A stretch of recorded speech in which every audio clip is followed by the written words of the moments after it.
Recordemos un poco. La clase anterior estuvimos nosotros puntualizando las relaciones de explotación y sometimiento de la población indígena y obviamente este impacto en los cambios culturales que se van planteando.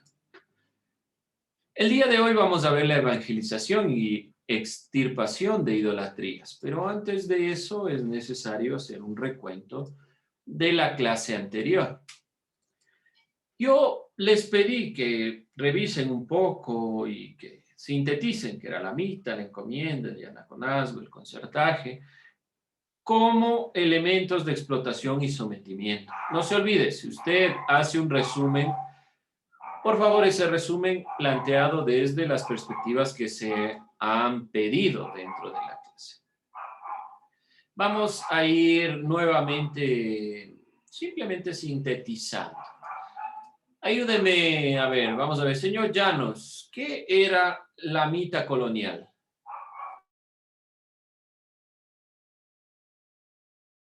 ¿Qué puso usted en mita colonial? A ver, la mita colonial era implementada para reducir los costos laborales de la minería de la plata en Potosí. Era un sistema de trabajo obligatorio y continuo, ya que dentro de un periodo bajo soberanía española, ayudando a desarrollar internamente una economía del mercado con productos y servicios para España. Ya, bueno, usted ha puesto un contexto mucho más amplio dentro de la perspectiva que obviamente en Potosí había una de las grandes minas y donde se planteó esta perspectiva. Pero para sintetizar, obviamente son elementos obligatorios, pero por favor no se olvide. Con esto sintetizamos todo lo que se dijo. Fue un servicio prestado por los indígenas en turnos. Más importante es tomar en cuenta que fueron por turnos. Entonces, tenga en cuenta eso. Gracias, señor. Ya nos ha complementado alguna perspectiva, pero no se olvide lo que vamos planteando dentro de la clase. Vamos a ver la encomienda, John. Sí, licenciado. ¿Qué era la encomienda?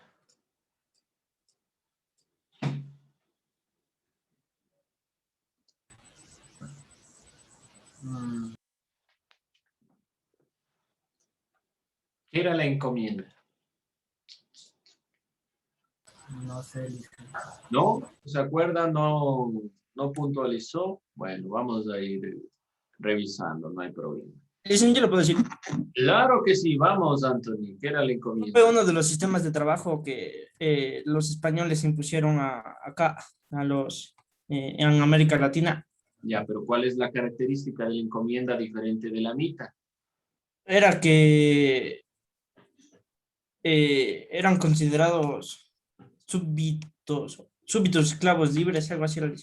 Súbditos, ya, muy bien. Bueno, pero hay una característica particular de la encomienda. No está mal. Vamos a ver, ¿quién más complementa esta perspectiva? ¿Cuál es la característica de la encomienda? Si yo les pusiera, ¿cuál es la diferencia entre la mita y la encomienda? ¿Cuál será la característica de la encomienda para decir que es diferente de la mita? La mitad era trabajo en minas. Bueno, ya la mita era trabajo principalmente en minas, también había trabajo en hacienda, pero podemos poner eso como una diferencia. Ahora, miren, había un encomendero, es decir, la persona que estaba a cargo de la hacienda y que tenía la obligación de evangelizar y velar por las y los indígenas, ¿sí? ¿Qué otra consideración? Era una concesión con la corona. ¿Pero de quién? De los súbditos de la corona. Es decir, los españoles que llegaron acá hacían concesiones con la corona española para tener un espacio de tierra con una cantidad de indígenas para cultivar y generar ganancias. Con la justificación de que esa persona que está a cargo de la hacienda, que se llama encomendero, les iba a evangelizar. ¿Sí? La diferencia es que la mita principalmente es un servicio prestado por los indígenas y la encomienda es una concesión para estar a cargo de un grupo de indígenas a costa de evangelizar, mejor dicho, a costa de su trabajo con la supuesta idea de evangelizarles. No se olviden esto. Bueno, el yanaconazgo lo vamos a dejar un poco de lado y vamos con el concertaje. ¿Qué era el concertaje, Yamilet?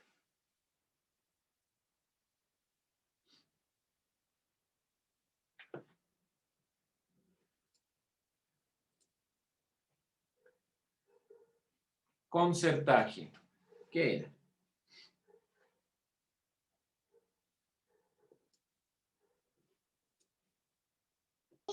Ya, a ver, era la relación entre un hacendado y un indígena.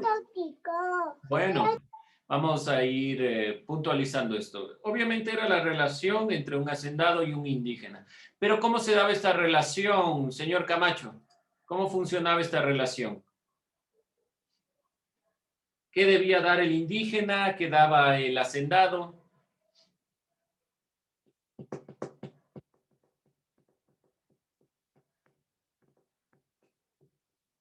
Jair.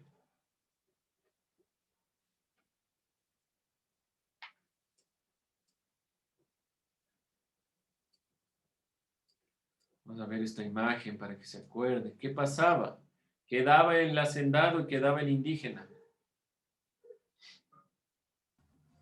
El hacendado les daba un pedazo de tierra Ajá. y el indígena tenía que pagarlo con horas de trabajo, pero como era muy alta el costo, había veces en las que no se podía pagar y terminaban presos. Ya, muy bien, gracias. Eso es propiamente el concertaje y también, obviamente, dentro de este concertaje hay un engaño detrás. Además de darles la parcela de tierra, muchas veces del hacendado, además de la producción de la hacienda, tomaba de la producción de la parcela de tierra. Sabemos muy bien que estas parcelas de tierra se llamaban huasipungos en nuestro país. Y finalmente vimos el protectorado de naturales, que era este grupo de personas que debía velar por los intereses de los indígenas. No funcionó. ¿Qué impacto tuvo la llegada de los españoles? Obviamente llegaron con un sinnúmero de enfermedades, se llevaron muchas de las riquezas de nuestro país e implementaron la religión como modelo. Es lo que vamos a ver el día de hoy. El tema del día de hoy, propiamente, y gracias por ese resumen, no se olviden siempre tener a mano sus notas para ir complementando por si algo nos faltó, algo no estaba claro. Evangelización y extirpación de idolatrías en el mundo indígena. Ese es nuestro tema del día de hoy. Sabemos muy bien que desde 1900, perdón, hay un error de tipificación. Desde 1492, con la llegada de los españoles y la así llamado descubrimiento de América, que sabemos muy bien que no fue ningún descubrimiento, América ha existido, se produjo realmente un intercambio de ideas. Y la preocupación central de la Iglesia y la corona española fue la transmisión de la fe cristiana, desde la llegada en 1492 de los españoles. Desde esta llegada de los españoles, entonces, se ha intentado evangelizar. ¿Pero qué significa evangelizar? ¿Qué es evangelizar? ¿Qué creen ustedes? ¿Qué es evangelizar? Deben haber escuchado varias veces la evangelización. ¿Qué es evangelizar? ¿Opiniones? ¿Qué es esta palabrita evangelizar? Evangelización. ¿Qué quiere decir esto?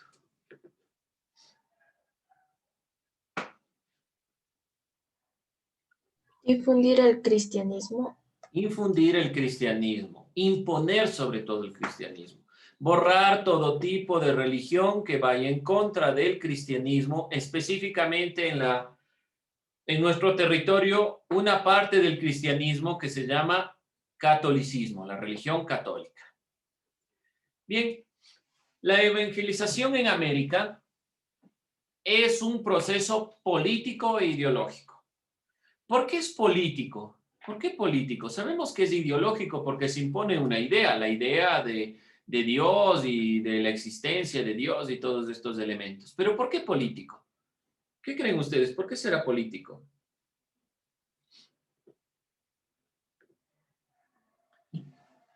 ¿Alguna idea? ¿Por qué político?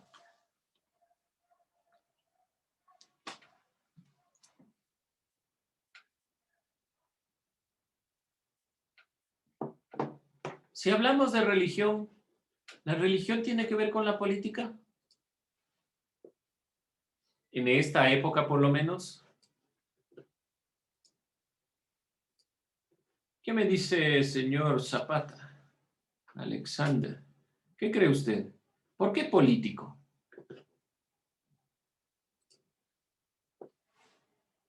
¿Me repite la pregunta, Lisa, por favor? Claro, vemos aquí que dice la evangelización es un proceso político e ideológico. Les digo yo que es claro que es ideológico porque las ideas de la existencia de Dios y todas estas propuestas se impusieron. Pero ¿por qué es político? Porque, o sea, político yo entiendo que van a elegir algo, todo el pueblo va a elegir algo, ¿no? Entonces, como que es político porque van a elegir a cuál religión se pega mejor y cuál religión todos concuerdan para seguir eso. ¿Realmente eso sucedió en América? Llegaron los españoles y les preguntaron a los indígenas, ¿les gusta nuestra religión? ¿Les parece que debamos poner una nueva religión? ¿Qué sucedió en América? Llegaron los españoles y dijeron, a ver, estimados indígenas, ¿ustedes creen que la religión católica es la mejor? Vamos a poner una nueva religión. Realmente no sucedió eso en América. Se impuso a la fuerza la religión. Porque es carácter político. Sabemos muy bien que en la época la iglesia y el Estado estaban unidos, eran uno solo, eran una misma perspectiva. ¿Qué quiere decir? Que quien impulsó la evangelización en América fue la corona española y les permitió tener al pueblo sometido. Eso no olvidarse, más allá de la creencia de cada persona, más allá de que la religión es creencia, es fe, es política porque la corona española impulsó todo tipo de evangelización en América para de esta manera tener controlado al pueblo. Porque si yo, por ejemplo, le impongo y digo, esto es lo bueno, esto es lo malo, y usted se atiene a lo bueno y lo malo, entonces le tengo dominado. Se implementaron de esta manera las así llamadas bulas papales. ¿Qué eran propiamente estas bulas papales? Y por favor esto tomarán en cuenta. ¿Por qué razón? Porque al finalizar vamos a hacer un pequeño trabajo en Educay y las preguntas son sobre lo que estamos viendo aquí. La bula es un documento pontificio, es decir, que parte del pontífice máximo, el Papa, expedido por el Papa o por el canciller apostólico, donde se trata de materias relacionadas con la fe, concesiones de gracia o privilegios que se da a un grupo o otro grupo, así como asuntos judiciales y administrativos, todo relevante a la fe. Es decir, es un papel que le permite a una persona, por ejemplo, cobrar un diezmo, o por ejemplo, determinar en qué parte se va a imponer la religión, en qué sentido, en qué, ¿sí? Son este grupo de papeles. Eso es una bula, un papel que ha expedido el Papa en asuntos religiosos.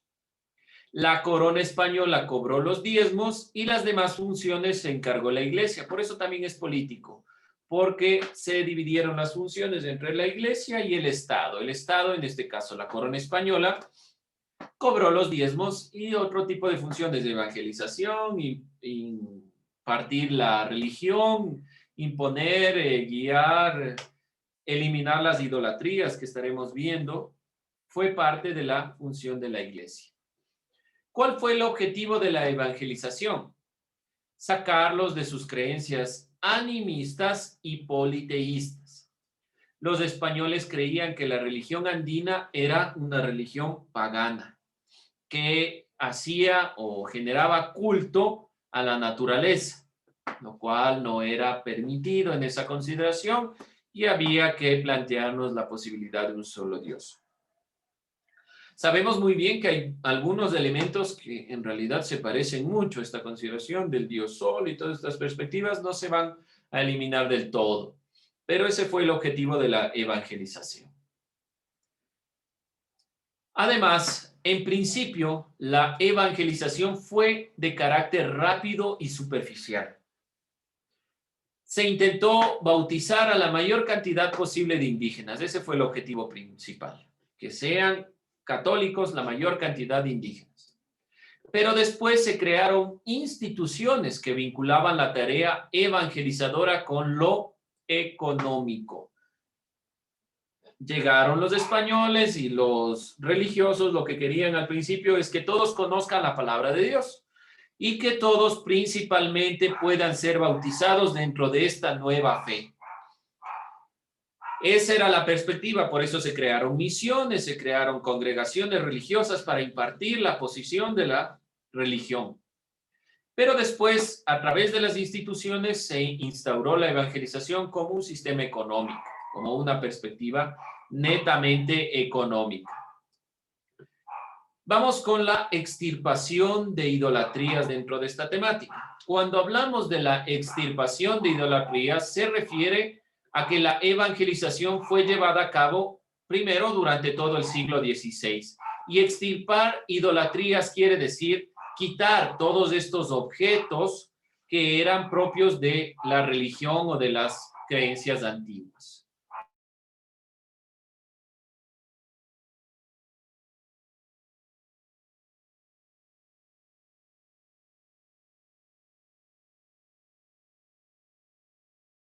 ¿Durante qué tiempo entonces se da esta extirpación de idolatrías? Durante todo el siglo XVI.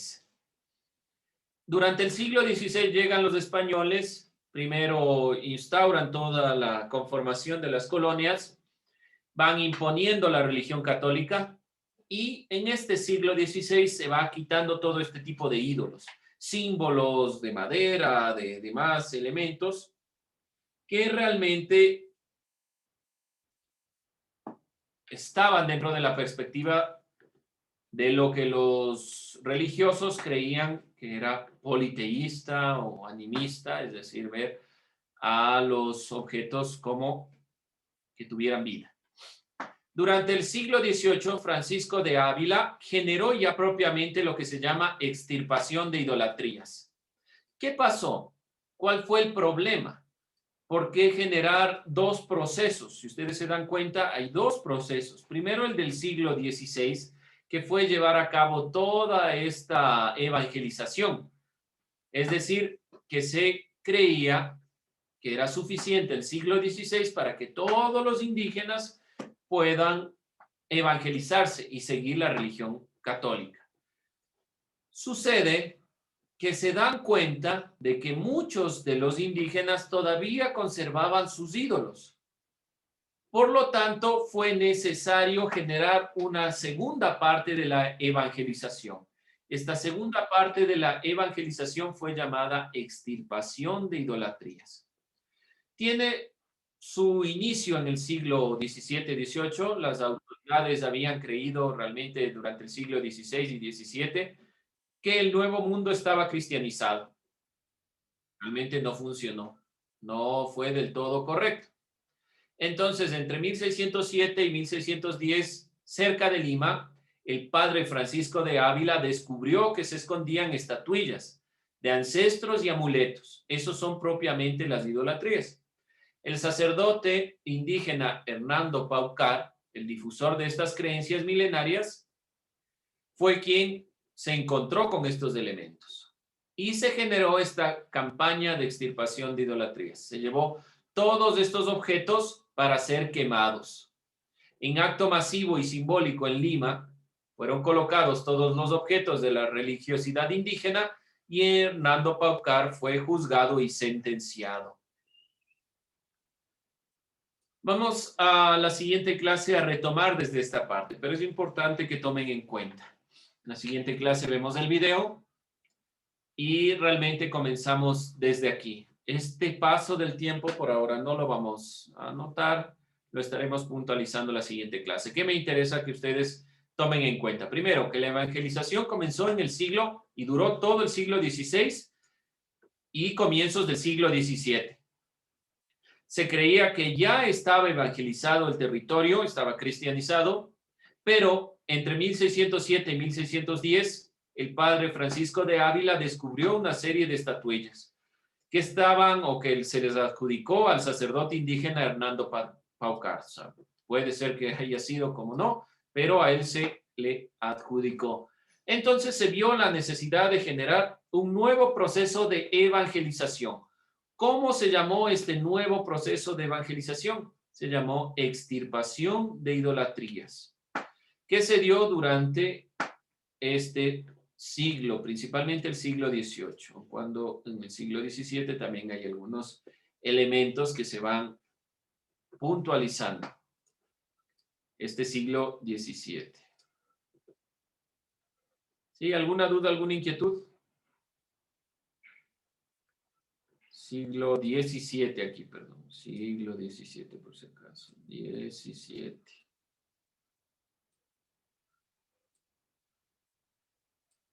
Se dio todo esto de la extirpación de idolatrías. Siglo XVII.